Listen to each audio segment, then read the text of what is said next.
Halo Bu Irma, perkenalkan nama saya Daniel Febrinos Situmorang dengan NPM 1123210050.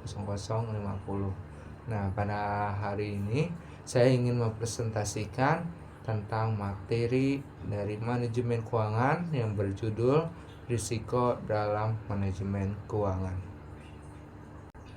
Berikut daftar isinya, di mana inilah poin-poin materi yang akan saya sampaikan dalam presentasi hari ini. Yang pertama yaitu ada pemahaman risiko, yang kedua ada jenis risiko paling umum, terus yang ketiga ada tujuan manajemen risiko, yang keempat ada pentingnya manajemen risiko, yang kelima ada jenis risiko keuangan, terus yang keenam latihan soal, yang ketujuh cara pengerjaannya. Selamat menyaksikan. Oke, kita masuk ke dalam pemahaman risiko. Nah, jadi risiko keuangan adalah segala macam risiko yang berkaitan dengan keuangan. Biasanya diperbandingkan dengan risiko non keuangan seperti risiko operasional. Nah, kemudian jenis risiko keuangan misalnya adalah risiko nilai tukar, terus ada risiko suku bunga, dan risiko likuiditas. Nah, kemudian ada risiko keuangan. Nah, risiko keuangan itu adalah risiko yang timbul akibat ketidakpastian target keuangan sebuah usaha ataupun ukuran keuangan usahanya. Nah, target keuangan usaha adalah besaran target yang ditetapkan oleh wirausahaan dalam kurun waktu tertentu. Nah, sedangkan ukuran keuangan usaha adalah kondisi di mana keuangan usaha yang bisa berupa arus kas, laba usaha, dan pertumbuhan penjelasan. Nah, sekarang kita masuk ke dalam jenis risiko yang paling umum. Nah, di sini banyak sekali jenis-jenis risiko yang paling umum, dan di sini saya akan menjelaskannya satu persatu dan saya akan sebutkannya juga. Yang pertama, di sini ada yang namanya risiko kepatuhan. Jadi risiko ini berkaitan dengan potensi kerugian reputasi atau finansial yang dimana ini disebabkan oleh pelanggaran perusahaan terhadap hukum serta regulasi eksternal atau standar internal. Nah, kemudian yang kedua ada risiko hukum. Nah, risiko hukum adalah risiko yang terjadi ketika bisnis gagal mematuhi aturan pemerintahan di perusahaannya. Nah, risiko ini dapat melibatkan risiko kontraktual, terus ada risiko sengketa, dan risiko regulasi. Nah, kemudian ada risiko manusia. Jadi, risiko manusia ini muncul dari yang namanya kegagalan dari seorang karyawan dalam menjalankan tugas-tugasnya di tempat kerjanya. Nah, risiko jenis ini biasanya timbul dari faktor yang tidak dapat dikendalikan oleh karyawan, seperti masalah kesehatan maupun tindakan seperti pencurian atau penipuan. Nah, kemudian ada risiko keuangan. Nah, risiko keuangan ini terjadi saat bisnis tidak melakukan manajemen hutang atau perencanaan keuangan dengan tepat. Terus risiko keuangan umumnya melibatkan risiko gagal bayar dan risiko likuiditas. Nah, kemudian ada yang namanya risiko strategis. Nah, risiko strategis ini terjadi saat ada kecacatan dalam strategi bisnis atau gagalnya pihak eksekutif dalam mengikuti strategi bisnis. Terus ada risiko reputasi. Nah, risiko reputasi ini merupakan risiko yang mengancam posisi perusahaan atau opini publik. Nah, risiko opini ini bisa mengakibatkan penurunan keuntungan dan kurangnya kepercayaan di antara pemegang saham bisnis. Kemudian ada risiko operasional. Nah, risiko operasional ini berkaitan dengan kegagalan internal proses, sistem, atau tenaga kerjanya. Nah, hal ini bisa termasuk kesalahan manusia, kegagalan sistem, prosedur yang tidak memadai, atau gangguan eksternal yang memengaruhi kegiatan operasional sehari-hari. Nah, terus ada risiko persaingan. Nah, risiko persaingan ada ketika kompetitor mengambil bagian pasar dan penjualan untuk produk atau layanannya semakin meningkat dari waktu ke waktu. Kemudian ada yang namanya risiko fisik. Nah, risiko fisik dapat mengancam aset fisik perusahaan seperti peralatan, bangunan, dan karyawan. Nah, penyebab risiko fisik ini biasanya mencakup kerusakan pada bangunan akibat kebakaran atau bencana alam dan kurangnya pelatihan tentang penggunaan peralatan yang tepat. Nah, kemudian kita masuk ke dalam tujuan manajemen risiko. Nah, sini ada 6 tujuan manajemen risiko. Di sini saya akan sebutkan dan jelaskan satu persatu. Yang pertama, yaitu mempertahankan keberlanjutan bisnis. Nah, salah satu tujuan utama manajemen risiko ini adalah memastikan bisnis tetap berjalan dan menghindari hambatan yang dapat mengganggu kegiatan operasionalnya. Terus yang kedua ada perlindungan aset dan sumber daya. Nah, manajemen risiko ini bertujuan melindungi aset dan sumber daya perusahaan berwujud maupun tidak berwujud. Nah, kemudian dari kerugian atau pencuriannya. Hal ini mencakup semua sumber daya termasuk data, kekayaan intelektual, dan infrastruktur fisik. Nah, kemudian mengurangi ketidakpastian. Yang ketiga, dengan mengidentifikasi dan mengelola risiko, bisnis bisa mengurangi ketidakpastian yang dihadapi dalam mencapai sebuah tujuannya. Terus ada yang keempat itu peningkatan dalam pengambilan keputusan. Saat risiko dipahami dan dikelola dengan baik, pengambilan keputusan cenderung lebih tepat karena berbasis pada analisis risiko secara menyeluruh. Terus yang kelima, kepatuhan terhadap hukum dan regulasi. Nah, banyak industri diatur oleh standar dan peraturan pemerintah. Nah, tujuan dari manajemen risiko di sini adalah membantu memastikan perusahaan mematuhi hukum dan menghindari denda, sanksi, atau tindakan hukuman lainnya yang mungkin timbul dari ketidakpatuhan. Terus yang terakhir yang keenam itu ada optimalisasi penggunaan sumber daya. Dengan mengelola risiko, bisnis dapat mengalokasikan sumber dayanya lebih efisien. Terus mengarahkan anggaran serta tenaga kerja ke area yang memiliki risiko yang lebih besar. Nah, kemudian di slide selanjutnya ada yang namanya pentingnya dari manajemen risiko. Sini ada 4. Yang pertama itu, jika tak dikelola dengan tepat dan sadari dini, maka risiko mampu menjelma menjadi virus mematikan yang suatu hari berpotensi melumpuhkan organ-organ lain dalam organisasi. Terus yang kedua ada perkara risiko tak hanya perkara menumpas, dalam tanda kutip menumpas segala yang berpotensi negatif. Nah, melainkan juga sangat berkaitan erat dengan bagaimana mengoptimalkan value organisasi yang bersifat positif. Kemudian ada manajemen risiko menjadi tool yang perlu dimiliki dan terus dikembangkan oleh organisasi demi mengawal tercapainya setiap sasaran organisasi secara optimal.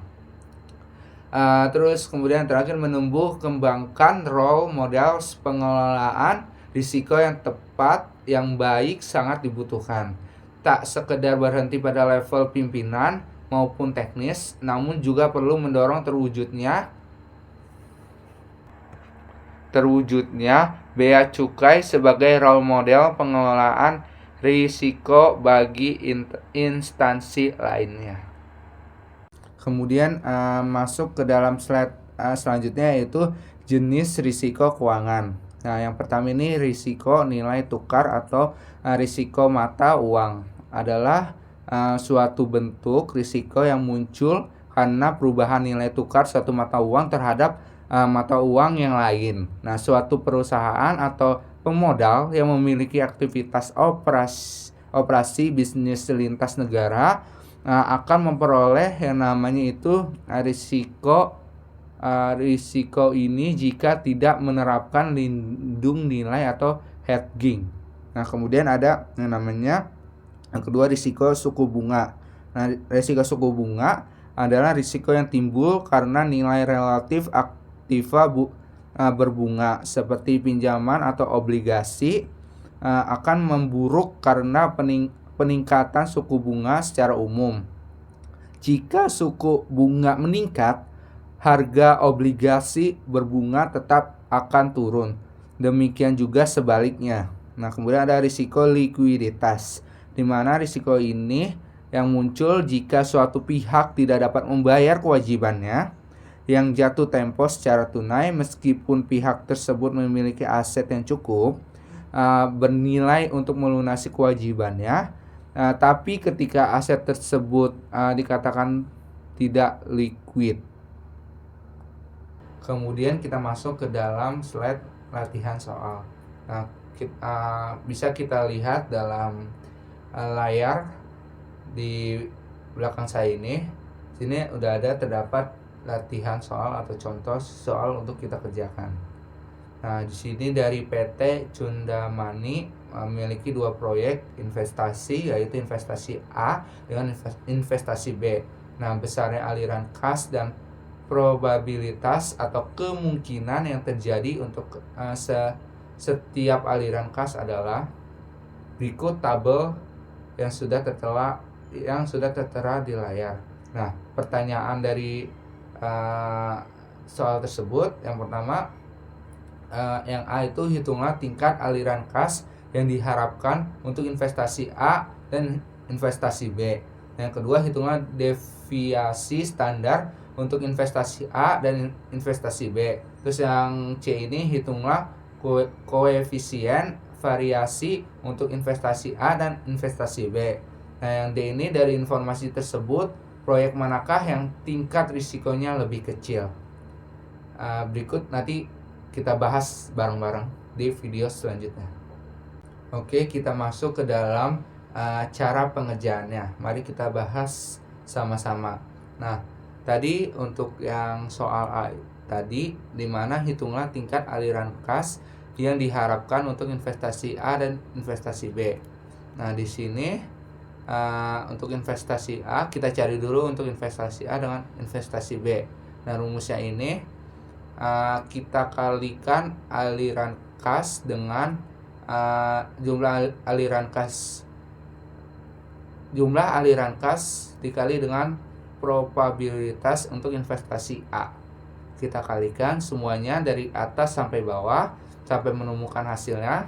Sebagai contoh, 9.000 dikali 0,1, terus ada ditambah 7.000 dikali 0,1, terus ditambah 12.000 dikali 0,2, ditambah 15.000 dikali 0,3. Nah, hasilnya itu 900, 700 ditambah 700 tambah 2.400 ditambah 4.500, yang hasilnya itu adalah 8.500. Nah, sama halnya dengan yang investasi B. Untuk investasi B kita kalikan aliran kasnya dengan probabilitasnya, kemudian ditambah dari atas sampai bawah. Nah, angkanya itu ada 15.000 dikali 0,4 ditambah 17.000 dikali 0,2 ditambah 6.000 dikali 0,1 ditambah 13.000 dikali 0,4. Nah, hasilnya 6.000 ditambah 3.400 ditambah 600 tambah 5.200. Nah, hasilnya itu adalah 4.800. Kemudian yang B. Yang B ini soalnya adalah hitunglah deviasi standar untuk investasi A dan investasi B. Nah, deviasi standar aliran kas proyek investasi A yaitu 9.000 dikali 8.500 pangkat 2. Nah, 8.500 yaitu dapat dari hasil dari untuk investasi A-nya yang tadi yang kita hitung, jumlah seluruhnya. Terus dikali dengan 0,1. 0,1 itu probabilitasnya yang bagian kotak pertama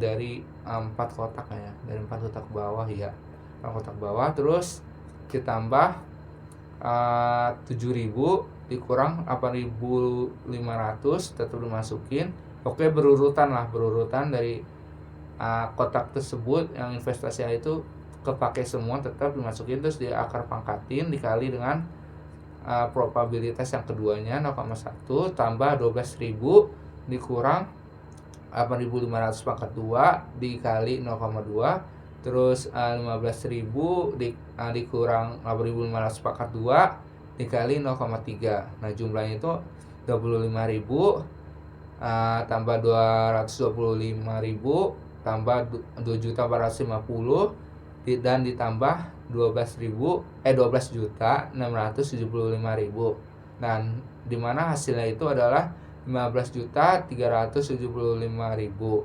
Nah, hasil dari itu kemudian kita akarin menjadi hasilnya itu adalah 3.921,09, yang dimana kita kita hasilin, kita genepin lah ya, bilang genepin atau apa kita lupa. Jadi 3.921 itu untuk namanya devisa standar aliran kas proyek investasi bagian A. Nah, untuk bagian B juga sama, aliran kasnya dimasukin, terus jumlah dari tadi yang dihitung untuk investasi B nya dimasukin, akar pangkatin sama dikali dengan probabilitas investasi B nya gitu. Kita masukin di sini ada 15.000 dikurang 4.800 di akar pangkatin 2 dikali 0,4 ditambah 17.000 dikurang 4.800 akar pangkat 2 dikali 0,2 tambah 6.000 dikurang 4.800 akar pangkat 2. Kemudian dikali 0,1 ditambah 13.000 dikurang 4.800 akar pangkat 2 dikali 0,4. Nah, hasilnya itu ada yang pertama itu 41.616.000, kemudian ada 29.768.000 ditambah 144.000 ditambah 26.896.000. Nah, hasilnya itu adalah 98.424.000 rupiah. Nah, hasil tersebut kita akarin dan hasilnya itu adalah 9.920,88. Kemudian kita genepin atau kita biar kita pasin lah angkanya gitu. Aku lupa bahasanya apa, yaitu 9.921. Nah, itu jawaban untuk yang B. Kemudian yang untuk soal C, hitunglah koefisien variasi untuk investasi A dan investasi B-nya, kan? Nah, jadi koefisien variasi investasi A itu gini. Hasil tadi kan, hasil dari deviasi standar aliran kas proyek investasi A itu yang 3.921 itu dibagi dengan 8.500 itu dari untuk investasi A, itu jawaban yang soal A. Nah, di antara itu kita bagi dan hasilnya itu sama dengan 0,461. Nah, yang B juga sama, koefisien variasi investasi B. Nah, yang tadi hasil 9.921 itu dibagi dengan 4.800 dari untuk investasi B nya tadi, hasilnya itu yang soal A kita bagi, terus dan hasilnya itu adalah 2,06666. Nah, itu jawabannya. Terus yang D itu kita lihat di sini, dari informasi tersebut proyek manakah yang tingkat risikonya itu lebih kecil. Nah, setelah kita hitung kita lihat dan kita bandingkan, jadi jawabannya itu untuk investasi B lebih beresiko daripada investasi A. Nah, karena nilai koefisien variasi pada investasi B itu sebesar 2,066. Jadi itulah penjelasan atau cara pengerjaan dari soal yang sudah tadi ada. Itu yang bisa saya sampaikan. Semoga dapat dipahami. Kurang lebihnya mohon maaf bila ada salah dalam rumus atau dan lain-lainnya, cara dan lain-lainnya, mohon dimaafkan. Sekian dari presentasi Daniel. Kurang lebihnya mohon maaf. Selamat pagi, siang, sore, dan malam. Assalamualaikum warahmatullahi wabarakatuh.